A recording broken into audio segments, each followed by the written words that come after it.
I don't know if you remember that incident with that German comedian, Jan Böhmermann. Yes, of course. So this guy makes fun of Erdogan. This German comedian makes fun of Erdogan. Erdogan pressures the German government to censor him. Yes. I mean, this is crazy. It's And he nearly went to jail. He nearly went to jail. I know, and I think Merkel was. Yes, Merkel was still in charge. I mean, another foreign country from telling to another country what to do. So imagine what those Turks in Germany are going to. I mean, that's another example. Salman Rushdie, Muslim guy, just writing a novel about the life of Muhammad. It's not a big deal. Yeah, he gets a fatwa against him. He has to go live in fear. And then a couple of years ago, he gets attacked. He loses his left or right eye. Yeah. I mean, you see these incidents. You see these constantly. Again, they're not isolated incidents either. And I'm saying these are empirical data. Yeah. Why are you denying reality? Correct. I mean, these are not abstract arguments. These are correct. We have facts. Yeah, and it happens again to so many different people. You have the very famous case of Theo van Gogh, who was murdered in Amsterdam. You have the case of Geert Wilders in the Netherlands, who has to live under constant protection. Also, you have the case of the very courageous Ayaan Hirsi Ali, who's a Somali immigrant, first lived in the Netherlands and then now lives here in the United States. I mean, probably you and I are going to need Mossad protection starting tomorrow after airing these episodes, because the Muslims just cannot tolerate criticism of their religion. And if this doesn't tell you that this is not a religion of peace, I don't know what will take for people to be convinced of that very fact.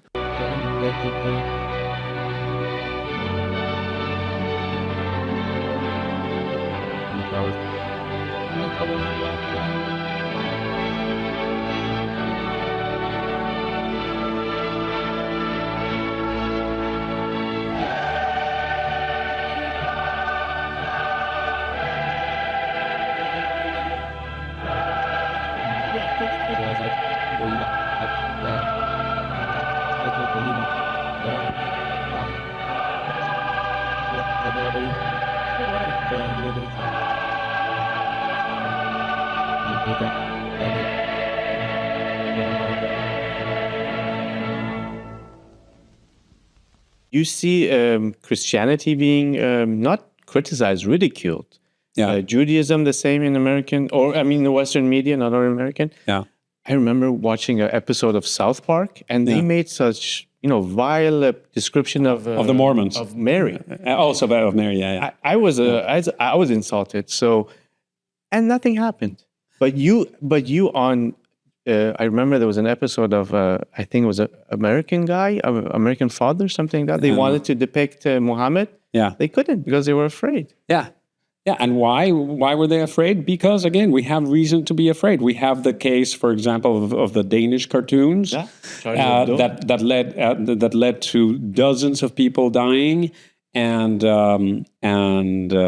dozens of embassies being set on fire, and of course, the very famous Charlie Hebdo episode, where this satirical magazine from France that has made fun of everybody and their grandmother, the editors were savagely murdered by a bunch of Muslims. For a split second, there was back then hope that the West would wake up to the reality of the violence of Islam, but we live in a world of 5-minute sound bites, and people already forgot. I mean, this generation already forgot, for fuck's sakes, what happened on September 11. It's to me, it's really mind-boggling. Yeah. It's it's important to do a diagnosis. I mean, because we're not just putting some events together. Yeah. I mean, these events, they are repeating so much that we can say they are statistically significant. Yeah. I'm sure we can make a model. We can show the P ratio of it. I mean, it can be easily modeled so these Butch incidents is statistically significant for us to be worried. Absolutely. And for some reason we're not. And that's even more frightening that we are not worried. Yeah. So let's dive a little bit into Islam itself and the theological foundations of Islam. I love to use this quote by Sam Harris. This is not from a book, but from a presentation that he gave. And it completely dismantles one of the many lies that the West loves to repeat about Islam. Well, the problem is not Islam. The problem is Islamic fundamentalism. How many times must we hear this piece of garbage, right? It's total nonsense. And Sam Harris talks about how, and I'll quote, the problem is not religious extremism. Extremism is not a problem if your core beliefs are truly nonviolent. The problem isn't fundamentalism. The only problem with Islamic fundamentalism are the fundamentals of Islam, right? So while religious tolerance is surely better than religious war, tolerance is not without its liabilities. Our fear of provoking religious hatred has rendered us incapable of criticizing ideas that are now patently absurd and increasingly maladaptive. So in this talk, he talks about take a religion like Jainism, right? That is truly a peaceful religion. The Jains are so afraid of hurting a living creature that they might, if you're a fundamentalist Jain, you will have trouble moving because you don't want to step on an ant. So in that case, right, is fundamentalism clearly is not the problem, right? So why is Islamic fundamentalism a problem? Because, again, the fundamentals of Islam are problematic, extremely problematic. And most people don't know them and aren't aware of them. And I think it's time to, German, entlarven. What is this word? To expose them, to expose them, right? So let's get to it. So the theological fundamentals of Islam are to be found in the Quran, obviously, then the life sayings and deeds of Muhammad, right? So the biography itself is the Sirah, and then you have the Sunnah, right? The Hadith, which compiles the tradition. So it's both the oral traditions, and so what he said, but also how he acted. And there's this very interesting guy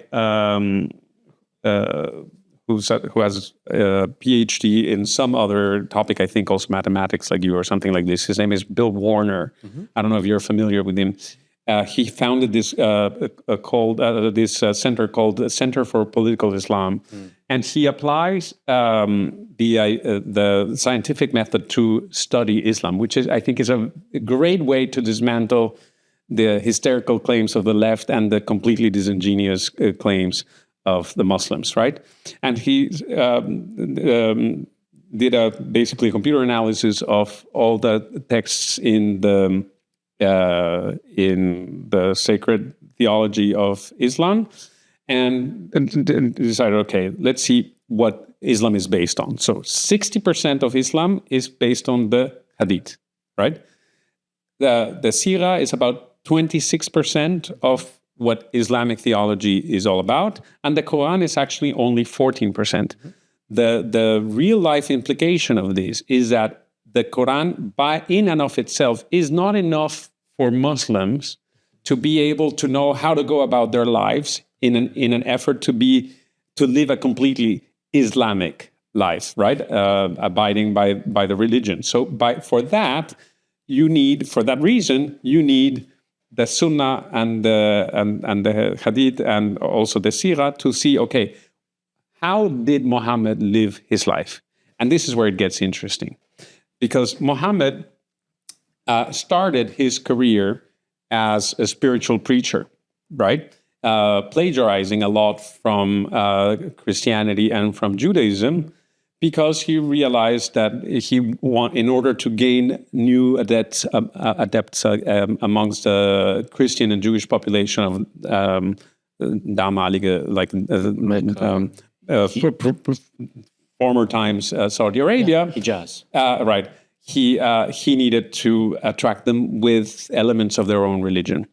But he was ridiculed, and he failed to attract any followers or many followers. He basically just managed to convince his wife Khadija, and then he did not convince his father-in-law, and he just his father, and he threw him away. Basically, he became very close to his father-in-law, etc.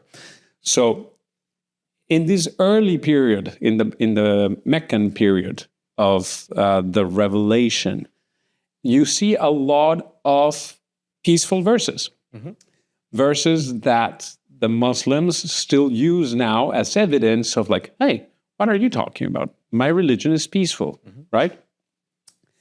And the problem is that the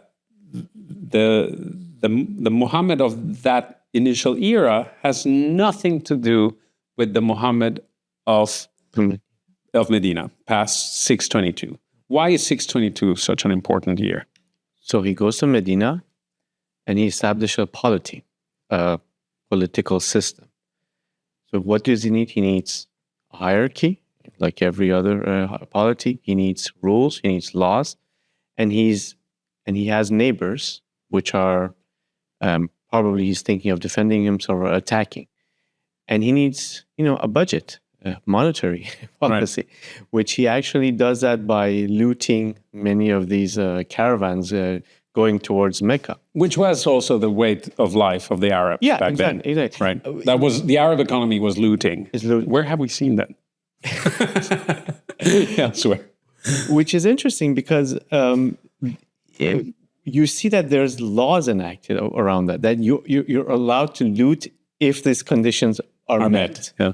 I mean, okay, if really you're not allowed to loot, but it's unless you're anyway. So it's important. So he goes, and this is where fundamentally his whole political project begins. Of course, he's going to claim, okay, this is coming from a revelation from God, blah, blah, blah.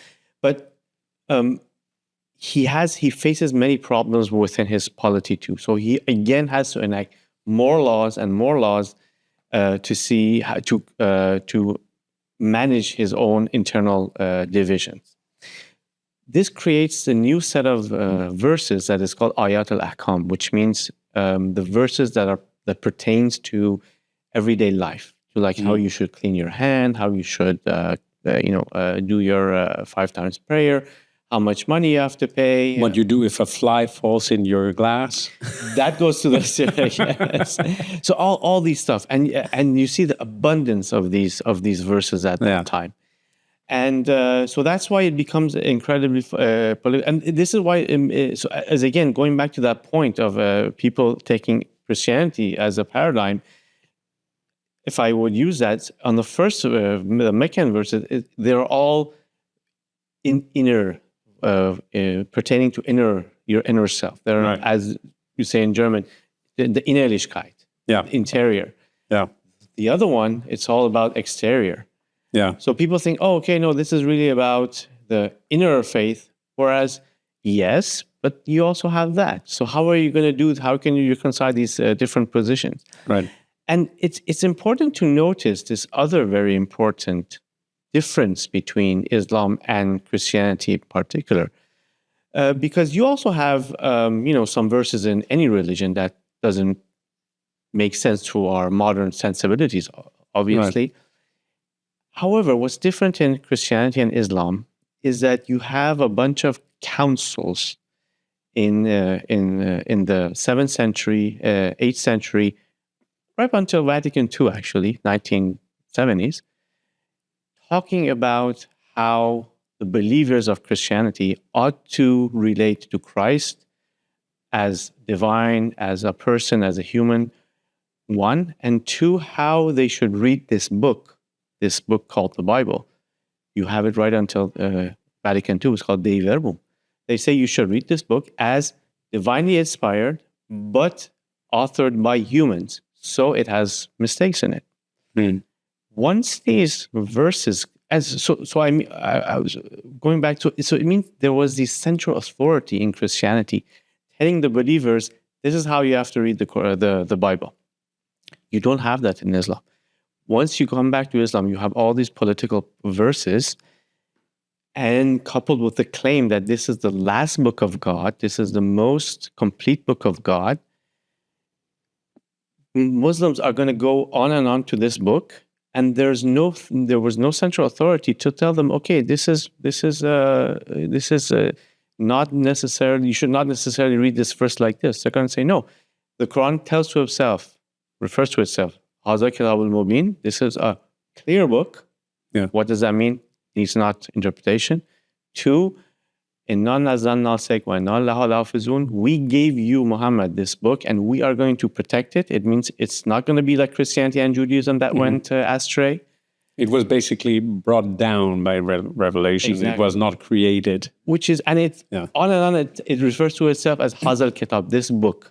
Yeah. Which has a load of logical mistakes, errors that I'm not going to go to, like how something that is not even a book, it tells to himself a book. I mean, it becomes a book way after. Exactly. But never mind. And third is that this is a complete book. So once you have all these 3 claims together, and you don't have authority to tell you should take this seriously or not, where you should take it, a Muslim is going to read this as a literal word of God. Correct.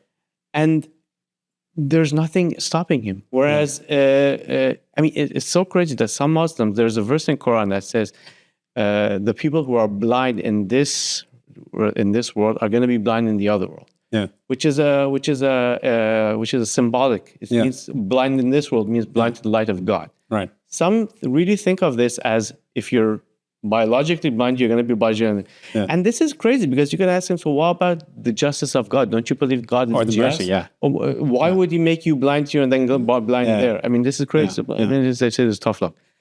So, I mean, you have to put some, but they don't. And that's what makes a problem. And that's what I want to say, that people on the left don't see these stuff. They think, oh no, you can go to the Grand Mufti of Al-Azhar and he's going to say you nice words. Yeah. But he only has a couple of hundred or thousands of believers. Not every Muslim is going to believe the Al-Azhar Mufti. Yeah. So that's the main problem. No central authority. Yeah. I was actually hoping, I mean, not that I disagree with anything that you said, but I was hoping that you would mention the very, very important fact that the Islamic calendar starts when? With the conqueror of Medina, basically, right? In 622. Yeah.